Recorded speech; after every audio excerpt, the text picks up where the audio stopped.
बताएंगे।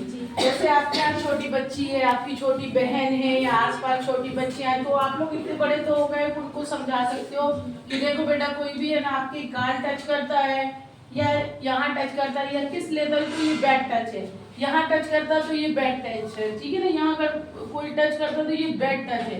जैसे कि ये एक पुरुष है, ठीक है, आजकल का समय बहुत गंदा चल रहा है, तो क्या करते हैं वो लोग, इसके लिए छोटे छोटे बच्चियों का उपयोग करते हैं। जैसे तुम लोगों को बहलाते हैं फुसलाते हैं, तो अपन को उनको बहलाने में नहीं आना है, ठीक है ना, क्या करते हैं बच्चों को,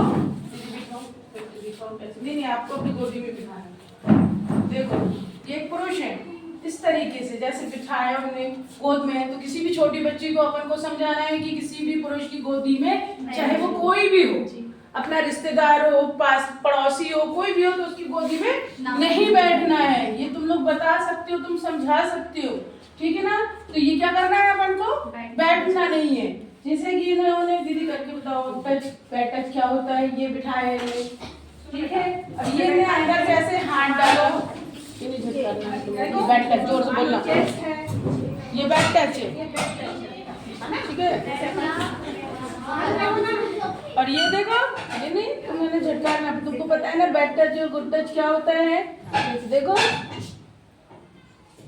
बैड टच, जोर से बोलो, हाँ झटकारो, बैड टच, ठीक है, bad touch, bad touch, bad touch, समझ में आया। और ये देखो, ये गुड टच, लेकिन ये इंसानों के लिए, ये आदमियों के लिए नहीं, ये घर में जो हमारे साथ रहते हैं ये उनके लिए, सिर्फ हाथ फेरना भी गुड, सिंपल ये हाथ फेरना भी गुड टच है। लेकिन अगर यहाँ से नीचे या यहाँ से नीचे कोई आ रहा है तो बैड टच है। तो अपने छोटे भाई बहनों को बेटा बताना है, तुम बड़े हो गए, तुम बड़े नहीं समझाना है, आपको समझना है। और छोटे भाई बहनों को और आस पड़ोस के छोटे बच्चे हैं उनको अपन को स्कूल में पढ़ के और जागृत करना है, उन्हें समझाना है बेटा, है ना। अगर कहीं भी ऐसी सुनसान जगह में देखते हो तो हेल्पलाइन नंबर यूज करना है ना। आप लोग को बताया ना क्या है हेल्पलाइन नंबर, हाँ गुड, तो उसको यूज करना है।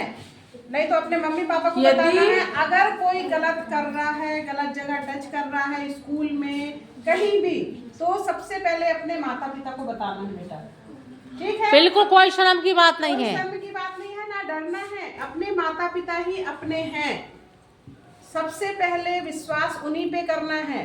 हो सकता है अपन दूसरे को बता रहे हैं, वो उनसे मिला हुआ है ना, तो अपन को डरना नहीं है। सबसे पहले अपनी मम्मी को बताओ, पापा को बताओ, अगर उनको नहीं बता सकती तो अपनी टीचर को बताओ, टीचर को तो बता सकती हो, ठीक है ना। एक दूसरे से बताओ, उनसे शेयर करो हमारी परेशानी। कोई तुमको रास्ते में छेड़ रहा है, कोई तुमको घूर रहा है, कोई तुमको है ना चिट्ठी फेंक रहा है, कोई तुमको है ना गंदे कमेंट्स कर रहा है, तो इस चीज को इग्नोर नहीं करना है। यदि तुमने पहले दिन इग्नोर किया तो वो दूसरे दिन थोड़ा और बढ़ जाएगा, हिम्मत बढ़ जाएगी, फिर वो तुम्हारे पीछे आने लगेगा, पीछे से फिर घर तक पहुंचने लगेगा, घर तक पहुंचने से इधर उधर से वो नंबर ले लेगा, फिर तुमको परेशान करेगा। हो सकता है वो तुम्हारी फोटो वगैरह या वीडियोस वगैरह बना दे, और यही से आजकल तो यही सभी लोग जानते हैं, वो कर दो, तुम ब्लैकमेल करे, तो इतना लंबा अपन को पहुंचने ही नहीं देना उसको।